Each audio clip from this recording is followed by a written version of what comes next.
Enquanto o governo federal evita chamar facções de terroristas, o Rio de Janeiro pede ajuda aos Estados Unidos para combater o Comando Vermelho. Blindados negados, drones usados por criminosos e uma operação que virou manchete por letalidade. Mas será que o Estado está mesmo errado por retomar território dominado pelo tráfico? O governador do Rio de Janeiro, Cláudio Castro, está há pelo menos 6 meses em campanha para que justamente os Estados Unidos declarem o Comando Vermelho organização narcoterrorista e apliquem às facções criminosas as sanções previstas para esse tipo de organização. No início de 2025, o governo do Rio entregou à Embaixada dos Estados Unidos no Brasil um relatório em que lista o que seriam os benefícios da mudança de classificação. No documento, a gestão de Cláudio Castro argumenta que o enquadramento do Comando Vermelho como organização terrorista facilitaria pedidos de extradição de chefes do Comando Vermelho, refugiados em países como Paraguai, abriria caminho para parcerias com Interpol, DEA, FBI e ONU no combate às redes de tráfico e ampliaria o alcance de sanções para empresas de fachada e aliados econômicos do Comando Vermelho no exterior. No mês de maio deste ano, o assessor do Departamento de Estado americano, David Gamble, esteve no Brasil para discutir o tema Organizações Criminosas Transnacionais, PIOTRO. O governo federal já disse por mais de uma vez, e eu estou falando do governo Lula, que não quer classificar essas facções criminosas no Brasil como organizações terroristas. Já disse isso, talvez mude de opinião, mas por enquanto não. Por enquanto, é esse o entendimento. Aí eu recorro, por exemplo, ao que disse em um dos tweets dos posts no X, do Gilmar Mendes que você mencionou, Paula, aí. Diz assim: veja o discurso. Toma cuidado com esse discurso, que é um discurso bem já sacado em abril de 2025. Diz aqui o Gilmar Mendes, o ministro do Supremo Tribunal Federal à Corte. Referindo-se ao STF, foi à lei e determinou que o Estado do Rio de Janeiro apresente um plano de recuperação dos territórios dominados por facções milícias, com a presença permanente de serviços públicos como educação, saúde e moradia e assistência social, de modo a devolver às comunidades segurança e a dignidade negadas pelo abandono estatal. Como é que você vai colocar escola? Como é que você vai colocar serviço público essencial à população se quem manda é o morro, se quem manda é o traficante que está lá no morro? Foi uma agência bancária lá. Exatamente. O serviço público não entra lá sem pedir a autorização do traficante. Então quer dizer, as coisas são feitas por etapas? E eu vou fazer uma comparação aqui que eu sei que pode ser grave, mas a lógica é a mesma. Você primeiro tinha que desocupar a Europa dos nazistas para depois recuperar a Europa. Não dá para fazer as duas coisas ao mesmo tempo. Por isso que houve o dia D. Foi uma incursão militar gigantesca, planejada de forma muito competente, tanto que foi bem sucedida. Obviamente com a perda de soldados, e eu estou falando dos soldados que estavam dos aliados, porque obviamente era um confronto, tamanha a gravidade que se passava. Eu tenho áreas sitiadas hoje, e sitiadas pelo crime. Eu primeiro preciso tirar esse traficante que acha que é dono do morro, porque são essas as pessoas que estão hoje sob o jugo do tráfico. Essas pessoas precisam ter primeira liberdade. O primeiro preceito fundamental que o Supremo alega na tal ADPF é o de ir e vir. Essas pessoas não têm direito de ir e vir livremente. Isso é garantido pela Constituição. Aí o Supremo fala assim: determinamos ao governo do Rio que faça isso ou aquilo. Estava fazendo já.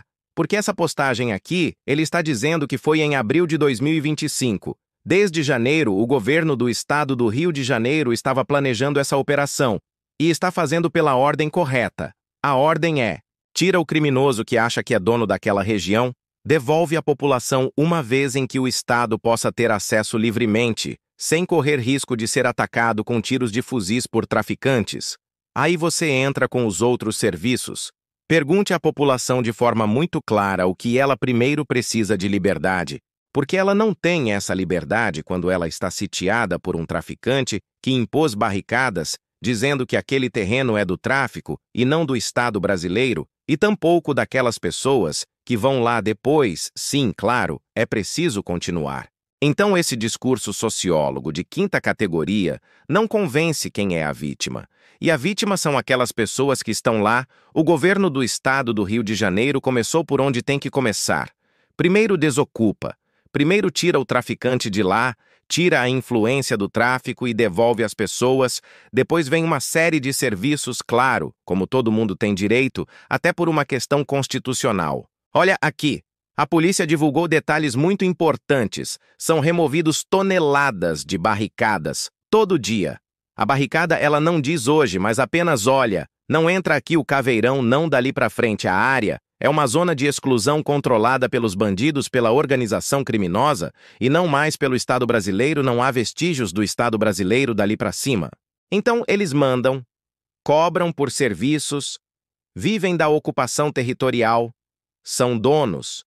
Então, o governo federal não entende que é preciso, primeiro, reanexar aquilo ao mapa do Brasil de verdade, recuperar o controle. Sobre isso, um governador faz uma operação dessas. Começa a sofrer represálias. É um absurdo ele poder revelar, por exemplo, que pediu 2 vezes a cessão daqueles blindados que a Marinha tem lá no Rio e foi negado. Não pode usar isso aí. Os bandidos usam o que quiserem, repito, até drones. Em vez de se preocupar com a bandidagem, eles se preocupam com os bandidos que morreram. Como é que pode? É o seguinte, eu não estou sendo cruel. Não, estou constatando. Quando alinharam aqueles corpos dos mortos, apareceram lá já quase seminus, mas eles estavam vestindo roupa do exército, vários deles. A população que contempla aquilo lá, eu não vi ninguém desesperado, ninguém chorando ali porque eram bandidos que controlam o morro. Tem nada a ver com os moradores honestos. E você tem uma maioria imensa de moradores honestos querendo trabalhar e sendo subjugados por esse, de todas as formas, por esse bando. E aí os jornais apresentam como o quê? A operação mais letal. A operação da Normandia deve ter matado gente pra burro. E ninguém ficou lamentando a morte dos alemães que resistiram. Você tinha que invadir aquilo para que a França voltasse a ser livre e para que o mundo ocidental recuperasse o território conquistado pelos nazistas. Aqui, eles chamam de Operação Letal. Para mim, não. Para mim, foi a operação mais vigorosa. Não tem nada de letalidade. Agora, a imprensa, ela vai nessa. É tal, morreram. Morreram civis. Morreram moradores. Nenhum. Estão apresentando as capivaras dos caras. O ministro Alexandre de Moraes devia se contentar com a capivara. Pô, é desse tamanho? Tá bom. Então, fazer o que com uma coisa dessas? Não. Então, o Boulos assume o ministério. Aí ele diz 1 minuto de silêncio pelos mortos do Rio, pensando em quem? Nos soldados? Nos policiais civis que morreram? Não. Pensando nos bandidos. Pois no dia seguinte, na mesma hora, declarou que aquele ministério não era dele, era do MTST, que invade terrenos alheios para controlar. É o que faz o Comando Vermelho, são primos.